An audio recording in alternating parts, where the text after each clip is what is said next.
नमस्कार, मैं हूं कृष्ण त्रिपाठी और आप देख रहे हैं हमारा विशेष कार्यक्रम सितारे हमारे। आप सभी दर्शकों का इस कार्यक्रम में स्वागत है। आज बात करेंगे आज के पंचांग के व्रत त्योहार की और साथ ही हम आपको आपका राशिफल भी बताएंगे। आज हम विशेष तौर पर चर्चा करेंगे नए साल की। जी, नए साल में आपके ग्रहों की स्थितियां कैसे रहेंगी, बीते साल में आपने क्या सीखा और आने वाले साल में क्या सीख सकते हैं, इस पर विस्तार से चर्चा होगी। इसके अलावा आपके फ़ोन कॉल्स होंगे, आप सीधे फ़ोन करके अपने प्रश्न पूछ सकते हैं। हमारा फ़ोन नंबर है 07714008777। अब से आधे घंटे तक लगातार ये फ़ोन लाइन खुली रहेगी और हमें आपके फ़ोन का इंतजार रहेगा। तो चलिए कार्यक्रम की शुरुआत करते हैं और जानते हैं आज का पंचांग। आज शुभ संवत 2077 शक 1942 सूर्य दक्षिणायन का पौष महीने के कृष्ण पक्ष की प्रतिपदा तिथि है और दिन गुरुवार। आज प्रतिपदा 9:31 सुबह तक, पुनर्वसु नक्षत्र होंगे 7:49 तक और मिथुन राशि में आज चंद्रमा होंगे। आज का राहु काल 1:28 से 2:49 तक होगा। तो दोस्तों, ये तो था पंचांग और अब बात करते हैं नए साल की, बीते साल की। जी, बात अगर 2020 की करें तो 2020 में बहुत सारी अच्छी और बुरी घटनाएं हुई। जिसे आप बुरी कह सकते हैं, उसका अच्छा पक्ष ये था कि हमने अपनी मानवता के खिलाफ जितनी भी चेष्टाएं की थी, ये उसका परिणाम प्रकृति ने हमें सिखाया। कोरोना महामारी दी, चीन के आसपास में सेनाओं की पैठ हुई, देश के अंदरूनी हिस्सों में भी थोड़ी तनाव रहा। ऐसा कहते हैं कि अवश्य में वही भोक्तव्यं कर्मंच शुभाशुभम। अगर हम ज्योतिष को माने तो ये कर्मदंड ही है।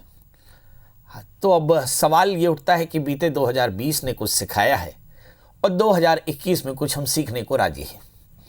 तो चलिए सबसे पहले देखें कि सन 2021 के क्या बड़े टारगेट हो सकते हैं। सबसे पहले दुनिया के नज़रिए से देखें।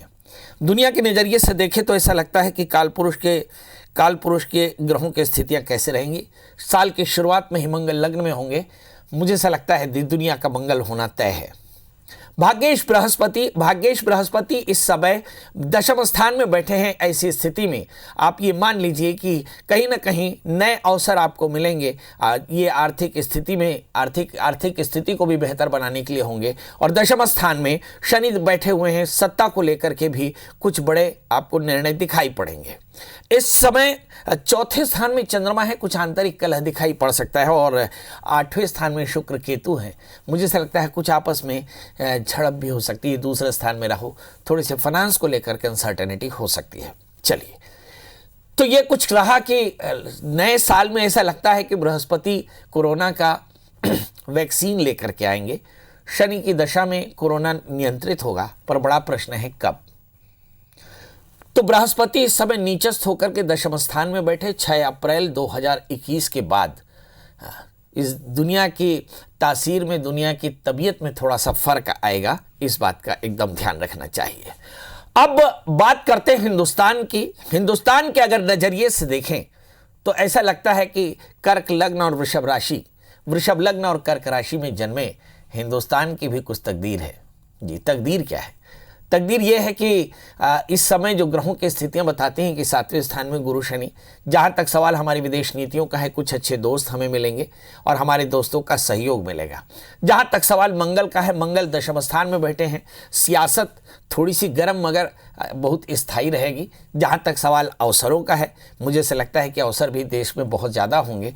मुझे एक बात की परेशानी ज़रूर दिखाई पड़ती है कि ऐसा लगता है कि महामारी से ज़रूर थोड़ी परेशानी 6 अप्रैल तक हो सकती है। जो दुनिया में महामारी का असर होगा वह हिंदुस्तान में होगा। हिंदुस्तान की बात थोड़ी सी बेहतर है कि हिंदुस्तान में वैक्सीन बनने वाले हैं, इसलिए कहा जा सकता है कि हिंदुस्तान में बीमारी पर थोड़ा जल्दी से नियंत्रण हो पाएगा। मगर एक बात एकदम से याद रखना चाहिए कि जब तक दवाई नहीं तब तक ढिलाई नहीं। मतलब हिंदुस्तान की आर्थिक और सामाजिक स्थिति में बड़ा परिवर्तन आएगा और ऐसा कह सकते हैं कि हिंदुस्तान में चीज़ें पहले की तुलना में ज़्यादा बेहतर होंगी। बीते साल ने हमें कुछ सिखाया है, नए साल में हमें कुछ सीखना है। नए साल में जो सीखना है वो है रोजगार, कृषि के क्षेत्र में स्वायत्तता, इसके अलावा औद्योगिक क्षेत्र में विकास, रोजगार का विकास, देश में पानी और हवा की समस्याओं का निदान, कुछ पक्के निर्णय करने पड़ेंगे। जनसंख्या पर कुछ बड़ी बात करनी पड़ेगी क्योंकि बहुत सारी चीज़ें ठीक नहीं। देश के स्वास्थ्य सेवाओं को बेहतर बनाना पड़ेगा। ये हमने बीते सालों में सीखा, जो आगे साल में भी हमें सीखना होगा। हमारे फेसबुक साथी ने एक प्रश्न किया था कि पंडित जी 2020 में बहुत बढ़िया कहा था, 2021 में क्या बढ़िया होगा। मुझे ऐसा लगता है कि हर वक्त बढ़िया होता है, असल में हम सीखने को तैयार हो। तो 2020 ने बहुत सिखाया, 2021 में भी हम बहुत बढ़िया सीखेंगे, ये पक्का विश्वास है। अब चलिए 12 राशियों का सफर शुरू करते हैं और जानते हैं कि नए साल में 12 राशि के जातकों का हाल क्या होगा। बात करेंगे मेष यानी अरीस की। जैसे मैंने कहा कि इस राशि में बृहस्पति भाग्येश होकर दशम स्थान में बैठे हैं, तो कहा जा सकता है कि इस राशि में सब कुछ बेहतर होगा क्योंकि अवसर आपके पास होंगे। दशम स्थान में बृहस्पति शनि होंगे, तो मुझे ऐसा लगता है कि काम धाम को लेकर के बड़ा स्थायित्व तो होगा। लग्न में मंगल है, साल की शुरुआत में बढ़िया ऊर्जा होगी। सप्तमी शुक्र अष्टम स्थान में है, हमें अपने आसपास के लोगों की सुरक्षा देखनी पड़ेगी। दूसरे स्थान में राहु, फाइनेंस को लेकर के थोड़े सावधान रहें। 8वें स्थान में केतु, बेवजह की यात्रा न करें तो सब कुछ बेहतर होगा। इस समय बुध और शुक्र धनुराशि, बुध और सूर्य धनुराशि में बैठे हैं। मेंटल कंडीशन मतलब आपका आत्मविश्वास शुरुआती दिनों में काफ़ी अच्छा रहेगा, इसलिए कहा जा सकता है कि नए साल में कुछ बेहतर कर पाएंगे। बड़ा प्रश्न, क्या साल के बीच में कोई बड़ा परिवर्तन आना है? निश्चित तौर पर 6 अप्रैल में जब बृहस्पति दशम से 11वें स्थान में जाएंगे तो निश्चित तौर पर जाने की रूटीन में और बेहतर अवसर मिलेंगे, जिससे ये साल आपका और भी बेहतर जाएगा। तो इस साल में क्या करना चाहिए? तो अगर साल के शुरुआती ग्रहों की स्थितियां देखें तो 3 चीज़ें दिखाई पड़ती हैं। नंबर 1 कि राहु आपके दूसरे स्थान में, अनसर्टेन इन्वेस्टमेंट नहीं करना चाहिए। और नंबर 2 किसी भी प्रकार के अवसरों को खोना नहीं चाहिए। इसके अलावा क्या करें? तो मुझे ऐसा लगता है कि बड़ों का आशीष ले, चने की दाल गुड़ का दान करते रहे तो साल बेहतर होगा। बात कर लेते हैं दोस्तों वृषभ राशि। इस राशि में लग्न में राहु पड़े हैं और राहु चूंकि स्लो चलने वाले ग्रह हैं, माने बड़े ग्रहों में एक है जो स्थायी तौर पर धीरे धीरे चलते हैं। और मुझे ऐसा लगता है कि इस राशि में वृषभ राशि में राहु का जबरदस्त हाल रहेगा, जबरदस्त प्रभाव रहेगा। मतलब सामाजिक तौर पर बड़े पॉपुलर रहेंगे, मगर आर्थिक मामलों में थोड़ा सा सावधानी रखनी पड़ेगी। बृहस्पति और शनि भाग्य स्थान में है, भारी भागदौड़ के बाद में, उठापटक के बाद में अवसर आपको मिल जाएंगे। 7वें स्थान में इस समय शुक्र और केतु पड़े हैं। दोस्त शुरुआती दिनों में बेहतर होंगे, मगर वाणी पर संयम रखना होगा। जहां तक सवाल बृहस्पति भी अष्टम स्थान के स्वामी भाग्य स्थान में है, मतलब काफ़ी भागदौड़ हो सकती है। जहां तक सवाल साल की शुरुआत का है, तो हम देखते हैं कि इस समय अपने और अपनी संतान को लेकर थोड़ी चिंता हो सकती है, होनी भी चाहिए। इस समय अगर हम राहु के बुरे प्रभावों को देखें तो फाइनेंस को लेकर थोड़ी परेशानी रहेगी। क्या करना चाहिए? तो इस राशि के ज़्यादातर जातकों को दत्तात्रेय कवच का पाठ करना चाहिए, भगवान दत्तात्रेय की पूजा करनी चाहिए और हो सके तो काले तिल का दान करें तो ये साल बेहतर होगा। बात कर लेते हैं दोस्तों मिथुन राशि की।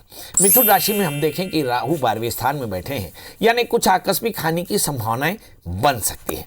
ये साल भर ध्यान रखिए कि हमें आर्थिक तौर पर बड़े सावधानी से निर्णय लेने होंगे। 7वें स्थान में सूर्य बुध है, साल की शुरुआत में ही काफ़ी चीज़ें बेहतर होंगी।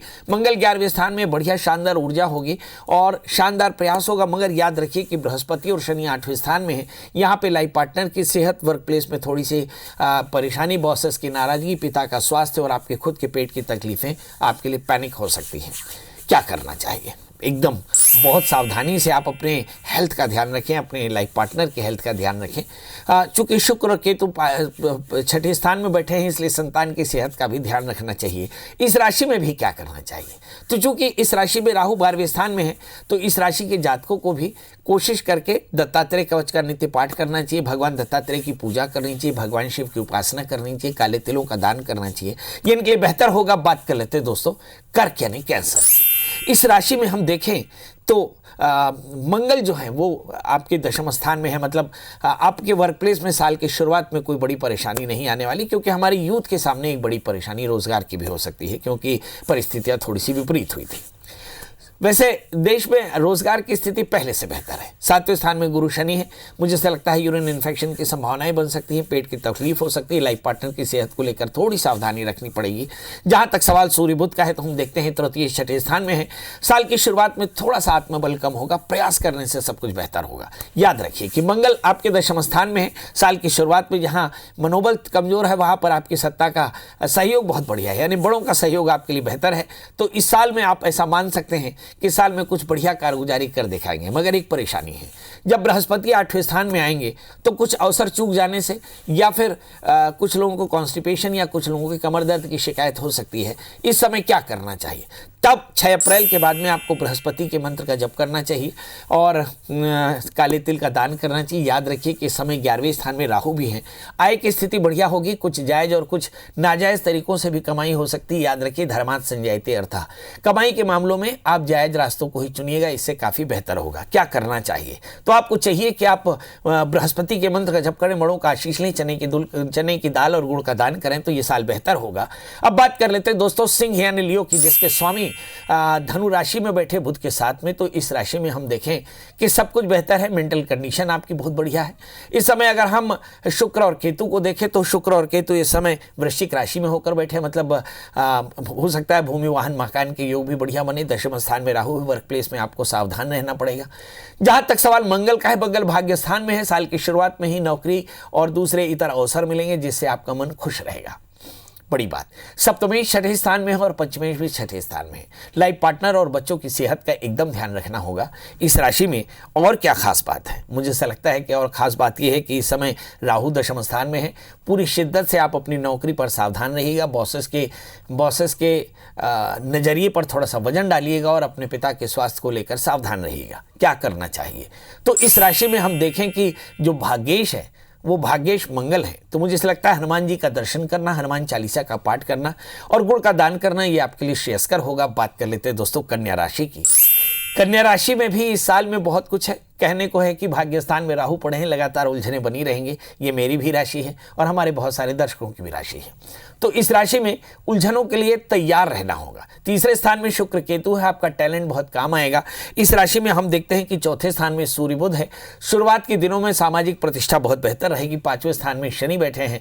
लाइफ पार्टनर के साथ रिश्तों को बेहतर बनाना पड़ेगा। 8वें स्थान में मंगल पड़े हैं। बेवजह की वादों से बचना होगा। क्या करना चाहिए? तो इस राशि वाले जातकों के लिए दत्तात्रेय कवच का पाठ करना, भगवान शिव की उपासना करना, काले तिलों का दान करना श्रेयस्कर होगा। तो दोस्तों ये तो था मेष से लेकर कन्या का हाल। हम यही देख रहे थे कि हमारे बहुत सारे दर्शक नए साल का हाल जानने के लिए बेताब हैं। तो चलिए 12 राशियों में बची राशियों की बात करेंगे तुला यानी लिब्रा की। मगर उससे पहले हम आपको बता दें कि भारत की स्थिति कैसी रहेगी। हमने चर्चा की कि ग्लोबली हम देखें कि हमारी फाइनेंशियल कंडीशन काफ़ी अच्छी रहेगी, रोजगार की स्थिति बेहतर रहेगी। इस समय अगर हम देखें कि लग्न में मंगल है, मतलब तासीर थोड़ी सी गर्म रहेगी, मगर बहुत जल्दी वैक्सीन मिल जाएगा। इसलिए ग्लोबली हम काफ़ी शांत रहेंगे। हिंदुस्तान के नज़रिए से देखें, लग्न में इस समय दशम स्थान में मंगल पड़े, चीज़ें सभी बेहतर रहेंगी। रोजगार की बहुत अच्छी स्थिति रहेगी और सबसे बड़ा आश्चर्यजनक सत्य यह है कि 11वें स्थान में राहु है। आर्थिक स्थिति भारत की बहुत शानदार रहने वाली है। ये एक अवसर की बात है। चलिए बात करते हैं तुला राशि की। इस राशि में हम देखें कि तीसरे स्थान में पड़े हुए हैं सूर्य बुध। साल की शुरुआत में ही इनकी मेंटल कंडीशन अच्छी रहेगी, इन्हें कॉन्फिडेंस लेवल अच्छा रहेगा।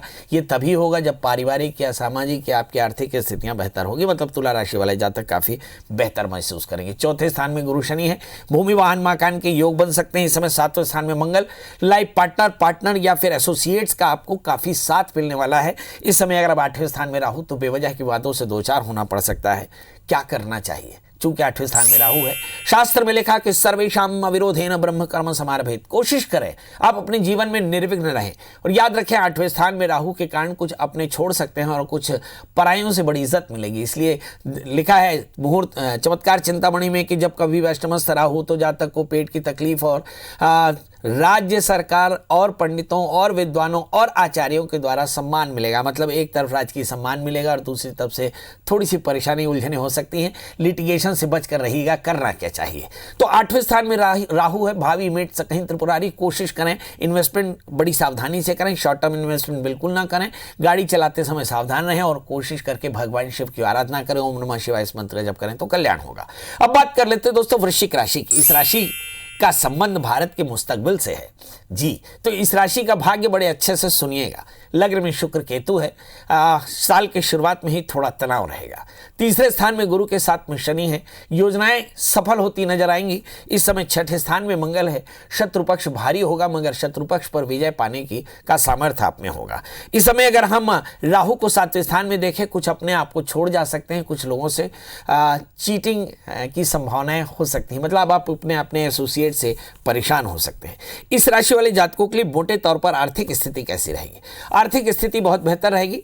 हो सकता है कि आप साल भर अपने शत्रुओं से परेशान रहें। बहरहाल करना क्या चाहिए, तो इस राशि वाले जातकों के लिए अपने टैलेंट का इस्तेमाल करना, रिश्तों पर थोड़ा सावधान रहना, नियमों को बनाते समय सावधान रहना, गले की खराश से बचना, तनाव से बचने के लिए आप थोड़ा सा वर्कआउट करें, थोड़ा सा सलाई हुआ बनता रहा है इसलिए कषाय का इस्तेमाल करें, और साथ में दत्तात्रेय कवच का नित्य पाठ करें तो आपकी परेशानियां कम होंगी। और बात कर लेते हैं दोस्तों धनु राशि की। इस राशि में लग्न में सूर्य बुध पड़े हैं। अगर साल देखें तो इस राशि के जातकों का साल बढ़िया रहेगा। धन स्थान में गुरु के साथ में शनि है। इस साल में इंसेस्ट्रल प्रॉपर्टी के पंगे दूर हो सकते हैं। संपत्ति के योग बेहतर होंगे। 5वें स्थान में मंगल है। इस साल में संतान को लेकर कुछ अच्छी खबरें मिल सकती है। 6ठे स्थान में राहु कुछ ऋण, रोग, व्याधि और शत्रुता से पीड़ित हो सकते हैं। 12वें स्थान में शुक्र केतु है। साल की शुरुआत में ही कमाई के रास्ते बेहतर होंगे। कुछ बड़े परिवर्तन देखने को मिल सकते हैं। मेंटली उसके लिए आपको प्रिपेयर होना पड़ेगा। दोस्तों का बढ़िया सहयोग मिलने वाला है। दोस्तों के साथ में या लाइफ पार्टनर के साथ में मिलकर कुछ नया काम कर सकते हैं। करना क्या चाहिए, तो देखिए 12वें स्थान में केतु बैठे हैं, इसलिए नित्यचर्या में गाय को गुड़ और रोटी खिलाते रहें। 6ठे स्थान में राहु है। शत्रु बाधा से बचने के लिए नियमित तौर पर भगवती महामाया के दर्शन करते रहें। घी का दिया जलाएं, थोड़ी सी चीनी का दान करें तो साल बेहतर होगा। बात कर लेते हैं दोस्तों मकर राशि की। मकर राशि अगर हम देखें तो मकर राशि में अच्छा खासा अवसर है। लग्न में नीचस्थ गुरु और शनि है। हालांकि ये कह सकते हैं लोग कि नीचस्थ गुरु के कारण हेल्थ को लेकर इश्यूज हो सकते हैं, एलर्जी की थोड़ी सी परेशानी हो सकती है, इसमें कोई एतराज नहीं। लग्न में गुरु शनि बैठे हैं तो हो सकता है स्वभाव में एरोगेंस हो, ये भी इससे भी आपको बचना पड़ेगा। बहुत ज़्यादा इमोशनल और बहुत ज़्यादा इगोइस्टिक होने से आपके रिश्तों में खराश आ सकती है। इस समय 4थे स्थान में मंगल। साल की शुरुआत में ही सामाजिक प्रतिष्ठा बढ़िया रहेगी। 12वें स्थान में सूर्य बुध। मुझे ऐसा लगता है कि इस राशि में कुछ अवसरों के चूक जाने से साल की शुरुआत में अपसेट होंगे, पर मैं आपको बता दूं कि ये साल आपके लिए कुल मिलाकर बहुत बेहतर रहने वाला है। क्या परिस्थितियां होंगी जब बृहस्पति कुंभ राशि में मूव करेंगे, तो ये परिस्थिति और भी बेहतर होगी। कह सकते हैं कि लाभ की स्थिति होगी, मतलब साल के पूर्वार्ध में तो बेहतर होगा और साल के उत्तरार्ध में और भी बेहतर होगा। तो इस राशि वाले जातकों के लिए कोई सलाह, निश्चित तौर पे इस राशि वाले जातकों के लिए सलाह ये है कि संतान को लेकर थोड़ा सा कॉन्शियस रहें, क्योंकि 5वें स्थान में राहु। चित्त की एकाग्रता भंग ना हो, इस बात का एकदम ध्यान रखें। इस समय स्वाध्याय करते हैं, गीता भागवत का पाठ करते रहें और अच्छों की संगत करें। याद रखें नीचस्थ बृहस्पति तभी आपके एक्टिव होंगे जब आप बुरों की संगत करेंगे। तो व्यसन और बुरे मित्रों से बचकर रहें। क्या करें जिससे साल बेहतर हो, करें एक छोटा सा उपाय। नित्यचर्या में भगवान शिव का दूध और जल से अभिषेक करें। शिलो जीवो जल प्रियम, और हो सके तो काले तिल का दान करते रहें तो आपकी परेशानियां दूर होंगी। अब बारी है दोस्तों कुंभ राशि की, जिस पर लगातार हम साल भर ये कहने वाले हैं कि भाई सावधान रहना जब तक कि बृहस्पति आपका अनुकूल ना हो जाए। कहते हैं कि 9 ग्रहों में सबसे ज्यादा तगड़ा ग्रह होता है बृहस्पति, और बृहस्पति अगर 12वें स्थान में हो तो इस राशि वाले जातकों के लिए साल के शुरुआती दिनों में यानी 6 अप्रैल तक बृहस्पति ये 12वें होने का दंश झेलना पड़ सकता है। हालांकि शनि अभी समय लेंगे, मगर बृहस्पति अप्रैल के बाद ठीक हो जाएंगे। मतलब इस राशि वाले जातकों को 6 अप्रैल तक थोड़ा सा धैर्य रखना होगा। शनि 12वें स्थान में है। खर्च थोड़ी सी ज़्यादा, नींद की परेशानी, कमर का दर्द, शोल्डर्स में पेन हो सकता है, और हेल्थ को लेकर के थोड़ी सावधानी रखनी पड़ेगी। इंसेस्ट्रल प्रॉपर्टी के पंगे भी हो सकते हैं। कहते हैं कि जब परेशानियाँ आती हैं तो थोड़ी ज़्यादा आती हैं, इस समय ज़्यादा धैर्य रखने की जरूरत होगी।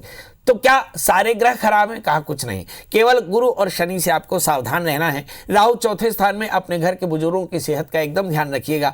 अलावा बाकी ग्रहों की स्थितियां काफ़ी अच्छी हैं। सूर्य बुध साल की शुरुआत में ही काफ़ी बढ़िया अवसर देते हैं। इस समय 4थे स्थान में राहु हैं, आपको सामाजिक प्रतिष्ठा भी बढ़िया मिलेगी। जहाँ तक सवाल शुक्र और केतु का है, ढेर सारे अवसर आपके दरवाजे पर खड़े हैं, अवसरों को ग्रैब करिए, धैर्य रखिए, सब चीज़ ठीक हो जाएगा। क्या करना चाहिए? गुरु और शनि के मंत्रों का जप करें, चने की दाल गुड़ के साथ में काले तिल का दान करें तो साल बेहतर होगा। बात कर लेते हैं दोस्तों मीन राशि की। इस राशि में हम लगातार कहते आए हैं कि साल काफी बेहतर होगा, तो इस राशि में बेहतर क्या है? लग्नेश 11वें स्थान में है, ऐसा कह सकते हैं कि आपके आय की स्थिति बहुत बढ़िया होगी। दशमेश 11वें स्थान में है, राजयोग होगा। शनि 11वें स्थान में है, मुझे ऐसा लगता है रूटीन आपके लिए काफ़ी बेहतर होगी। तीसरे स्थान में इस समय दूसरे स्थान में मंगल पढ़े, साल की शुरुआत में ही कुछ प्रॉपर्टी के मसले आ सकते हैं। तीसरे स्थान में राहु, साल में बहुत क्रिएटिव होंगे, मगर बच्चों को अपने डाइवर्शन से सावधान रहना चाहिए, डाइवर्शन नहीं लेना चाहिए, क्योंकि तीसरे स्थान में राहु है। क्योंकि बहुत गंभीरता से स्कूल और कॉलेजेस चले नहीं, ऐसी स्थिति में बच्चों को स्वाध्याय यानी अपने घर में रहकर ही पढ़ाई करनी है और वो डाइवर्ट ना हो, बहुत ज़्यादा गेम ना खेले, अपने काम में लगे रहें। इस समय हम देखते हैं कि भाग्यस्थान में शुक्र केतु हैं, साल की शुरुआत में ही शुक्र के कारण ढेर सारे अवसर आपको मिलते रहेंगे। दशम स्थान में सूर्य बुध है, वर्क प्लेस में भगवान सूर्य आदित्य आपके कर्म की रक्षा करेंगे। 11वें स्थान में गुरु शनि, लाभ की स्थिति आपकी बृहस्पति और शनि तय करते रहेंगे। मतलब कुल मिलाकर के मीन राशि वाले जातकों के लिए अपनी फैंटेसी, अपनी वर्चुअलिटी पर कंट्रोल करने का पहला और अंतिम विकल्प होगा। क्या करना चाहिए? तो आप नियमित रहें, नंबर 1। नंबर 2, भगवान शिव का पूजन करते रहें। नंबर 3, ओम नमः शिवाय इस मंत्र का जप करते रहें। और नंबर 4, जीव सेवा करते रहें, थोड़े से काले तिल का दान करते रहें, तो ये साल बेहतर होगा। तो दोस्तों, ये तो था मेष से लेकर मीन का हाल। कल फिर हाजिर होंगे बची हुई बातों को पूरा करने के लिए। तब तक मुझे दीजिए इजाजत। नमस्कार।